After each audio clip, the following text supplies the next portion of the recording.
So hello guys, welcome to our YouTube channel that is e Pathshala. This is Ashwani और मैं आपको पढ़ा रहा हूँ 6th क्लास की साइंस। और ये हमारा चल रहा है 5th चैप्टर जिसका नाम है separation of substances. Separation of substances मतलब हमें चीज़ों को सेपरेट करना है। ठीक है, हमें कोई भी चीज़ यूज़ करनी है तो उन्हें किसी मिक्सचर में से सेपरेट करना होगा। हमारे लिए सेपरेशन भी ज़रूरी है। जैसे अगर हमें बटर चाहिए तो हमें कर्ड, जो मिल्क से बना हुआ कर्ड है, उसको चर्न करना पड़ेगा। इस तरह जैसे आप फिगर में देख सकते हैं, ये चर्निंग चल रही है कर्ड की, तभी हमें बटर मिलेगा।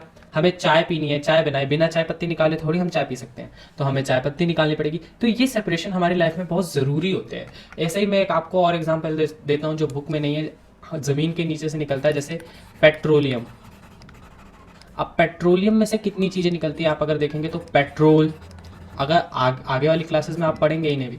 ठीक है, उसके बाद सीएनजी, डीजल, ठीक है, और आपका निकलता है वैक्स जिससे मोमबत्ती बनती है। ठीक है, और क्या कहते हैं, आपका पेट्रोलियम जेली निकलता है, तारकोल निकलता है। ठीक है, तो ये सब चीज़ें पेट्रोलियम प्रोडक्ट्स हैं। ठीक है, पेट्रोलियम जेली, तो ये पेट्रोलियम प्रोडक्ट्स हैं। हमें इन सबको यूज़ करने के लिए हमें एक डार्क कलर का सब्सटेंस निकलता है ज़मीन से, उसे पेट्रोलियम बोलते हैं। उसमें से ये सब निकालना पड़ता है। ठीक है, और तभी हम यूज़ कर पाते हैं। पेट्रोल का अपना अलग यूज़ होता है, सीएनजी का अपना अलग यूज़ होता है, डीजल का अपना अलग यूज़ होता है। तो सब चीज़ों का अपना अलग यूज़ होता है। अब जैसे और एग्जांपल यहाँ दे रखे हैं इन्होंने सेपरेशन के कि क्यों सेपरेशन जरूरी है। Grain is separated from stocks. जब हम खेती करते हैं तो जैसे गेहूं की खेती की, तो गेहूं का पेड़ होता है एक, और यहाँ ऐसे पेड़ है गेहूं का, मान लीजिए ये। ठीक है, और यहाँ गेहूं की बालियां लगी है। अब इस पेड़ में से इसमें है गेहूं, इन गेहूं की बालियों में, इन गेहूं के सीड्स में है गेहूं। तो इसमें से गेहूं निकालने के लिए हमें गेहूं अलग सेपरेट करना पड़ेगा। ठीक है, और ये जो प्लांट है उसका जो स्टॉक है, ये देखिए जो स्टॉक है उसकी पूरी वो अलग करनी पड़ेगी, क्योंकि ये हमें ज़रूरी है। हमें गेहूं तभी तो मिलेगा, हम इसको इसके स्टॉक सहित, इसके प्लांट के सहित तो नहीं खा सकते ना। तो ये ज़रूरी है। मिल्क और curd churning to separate butter. Butter चाहिए तो हमें कर्ड को चर्न करना पड़ेगा। ठीक है, तो इस तरीके से हमें सेपरेशन ज़रूरी है। हमें चीज़ों, ज़िंदगी में चीज़ों को सेपरेट करना है यूज़ करने के लिए। नेक्स्ट हम आ जाते हैं, देखो यहाँ पे एक वैलिड पॉइंट्स दे रखे हैं और ये टेबल बहुत ही इंपॉर्टेंट है। ये टेबल बहुत इंपॉर्टेंट है।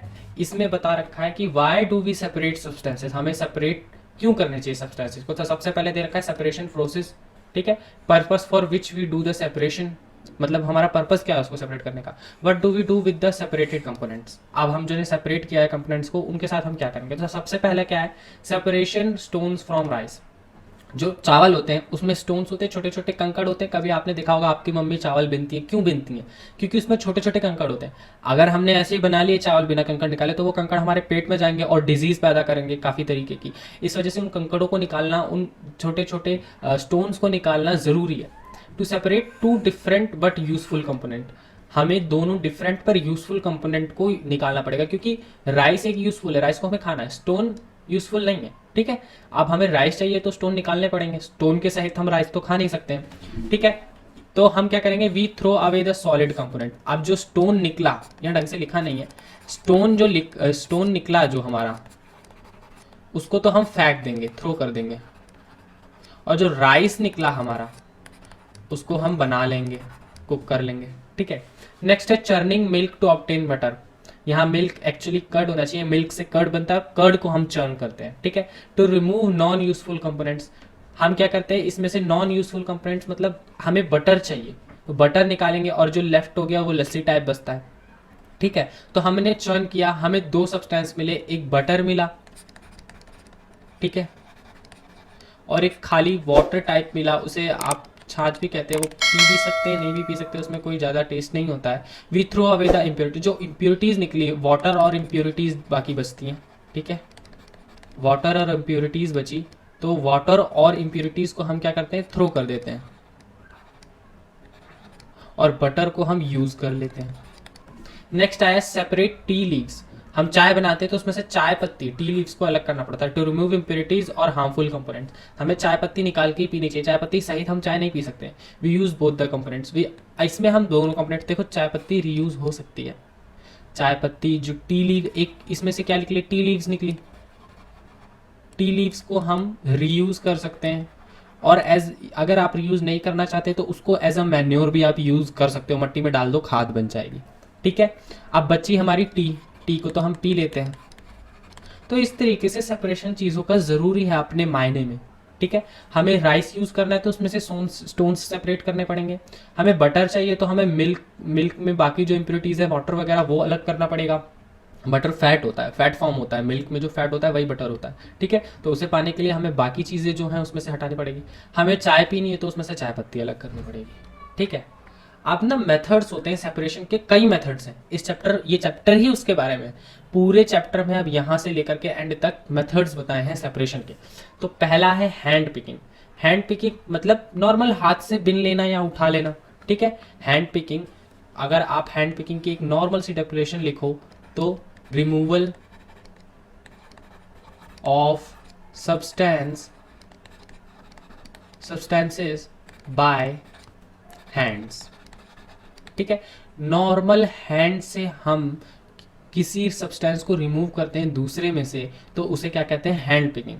जैसे कि यहाँ देखिए, यंग अंकल हैंड पिकिंग कर रहे हैं, ये कोई भी ग्रेन है हमारा, ठीक है, उसमें से स्टोन्स, ये स्टोन्स है, देखिए ये स्टोन्स अलग। आपकी मम्मी हैंड पिकिंग करती हैं, अगर राइस में कंकड़ होते हैं तो वो हैंड पिकिंग से निकालती है ना, किसी मशीन में डाल के या किसी और तरीके से तो नहीं निकालती, हैंड पिकिंग करते हैं। तो ये एक एक्टिविटी है, ये एक प्रोसेस है जो होता है किसी भी चीज़ों को सेपरेट करने के लिए।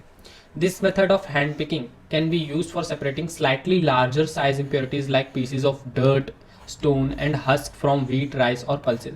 अब ये हैंड पिकिंग यूज कहाँ होती है? ज़्यादातर तो ये घरों में यूज होती है ग्रेन्स के लिए।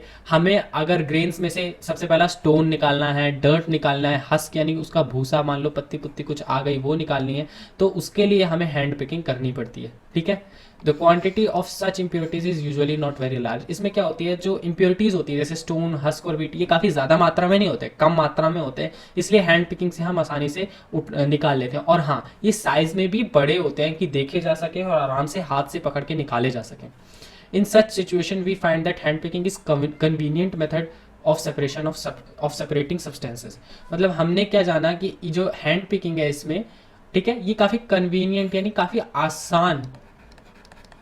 काफ़ी आसान मेथड है दो सब्सटेंस को सेपरेट करने के लिए, जब या तो जब सब्सटेंस का साइज ज़्यादा लार्ज हो, बहुत छोटा ना हो, और इम्प्योरिटीज़ कम हो, मतलब थोड़ी क्वांटिटी में हो, तो ये सबसे कन्वीनियंट मेथड है यूज़ करने के लिए। ठीक है, नेक्स्ट आता है थ्रेशिंग। सेकेंड आया हमारा पॉइंट थ्रेशिंग। थ्रेशिंग में क्या है, आपने देखा होगा कभी भी खेती होती है, गेहूं की हुई, चावल की हुई, उसमें मैंने पहले ही बताया था एक स्टॉक यानी उसका पेड़ होता है और ऊपर फिर उसकी बालियां होती हैं। ठीक है, ऊपर उसकी गेहूं हो गया, चावल हो गया, दाल हो गया, ठीक है, उसकी बालियां होती हैं। अब ये आपने देखा होगा बंचेस में होते हैं। ठीक है, बंचेस में भरे होते हैं ये बहुत सारी क्वांटिटी में। तो जैसे मैंगोज और गुआवास तो आपने ट्रीज से ग्रेजुअली प्लक करके निकाल लिया यानी तोड़ के निकाल लिया, लेकिन ये मैंगो और गुआवा थोड़ी है, ये तो छोटे छोटे ग्रेन्स के सीड्स हैं जो काफ़ी तादाद में पूरे भरे पड़े हैं। देखिए ये पूरे भरे पड़े हैं, इतना कौन बंदा कब तक तोड़ेगा? ये इम्पॉसिबल है कि उसमें से एक एक दाना प्लक करके निकाला जाए। So plucking them from their stalks would be impossible. ये बिल्कुल नहीं हो सकता कि आप एक एक दाना उसमें से निकालें बैठकर, बहुत टाइम लग जाएगा। तो इसलिए हम क्या करते हैं, थ्रेशिंग। अब थ्रेशिंग पढ़ते हैं। The process that is use to separate grain from stalks etcetera is threshing. In this process stalks are beaten to free the grain seeds. Sometimes threshing is done with the help of bullocks machine are also use to thresh large quantity of grains. ठीक है, अब इसमें हमने क्या पढ़ा, threshing क्या होती है, हम थ्रेशिंग क्यों यूज करते हैं? ग्रेन्स को उनके स्टॉक्स में से निकालने के लिए, सेपरेट करने के लिए। हमें ग्रेन्स चाहिए, उनके स्टॉक में से सेपरेट करते हैं हम, जब भी हमें ग्रेन्स मिलते हैं। ठीक है, तो उसके लिए हमें थ्रेशिंग परफॉर्म करनी पड़ती है। थ्रेशिंग क्या होती है, एक देखिए ये एक पत्थर टाइप है बड़ा सा, और उस पर हमें पूरे स्टॉक का बंडल लेके, मतलब एक काफ़ी अमाउंट में हमें वो जो गेहूं के या फिर चावल के स्टॉक्स हैं उनको लेकर के हम पटकते हैं ज़मीन पे, फ्री हैंड उनको पटकते हैं, उनको झटकते हैं, तो उसमें से सीड्स बाहर आ जाते हैं, गेहूं के या चावल के जो भी सीड्स हैं उसमें से बाहर आ जाते हैं। ठीक है, अब ये क्या है, थ्रेशिंग इंसान भी करते हैं, कई बार बुलक्स यानी बैलों से भी कराया जाता है। ठीक है, कई बार ये आप आजकल के टाइम पे मशीन्स में होती है लार्ज क्वांटिटी में। तो ये क्या होता है, कुछ नहीं करते हैं, लेके जो एक मान लो एक बंडल है, एक पूरा बंडल है, ठीक है, स्टॉक्स का। इसमें गेहूं के दाने हैं, भरे पड़े हैं, ठीक है। अब इसको आपको पकड़ के कुछ नहीं करना है, इसी स्टोन पे पीटना है, ठीक है, इसी स्टोन पे पटकना है, ठीक है, करीब 10 से 12 बार, तो जितने भी गेहूं के दाने उसमें से बाहर आ जाएंगे, ठीक है। So that is it for today guys. हमने अभी तक 2 ही पढ़े हैं। आज के लिए हम यहीं पे स्टॉप करते हैं। नेक्स्ट में आपको विनोविंग और बाकी के मेथड्स भी बताऊंगा। अगर आपको वीडियो अच्छी लगी हो तो लाइक करें, सब्सक्राइब करें और शेयर करें। और अगर आपका कोई भी डाउट हो तो वो कमेंट सेक्शन में ड्रॉप करें, मैं अगली वीडियो में उस डाउट को सॉल्व कर दूंगा। सो जय हिंद, जय भारत।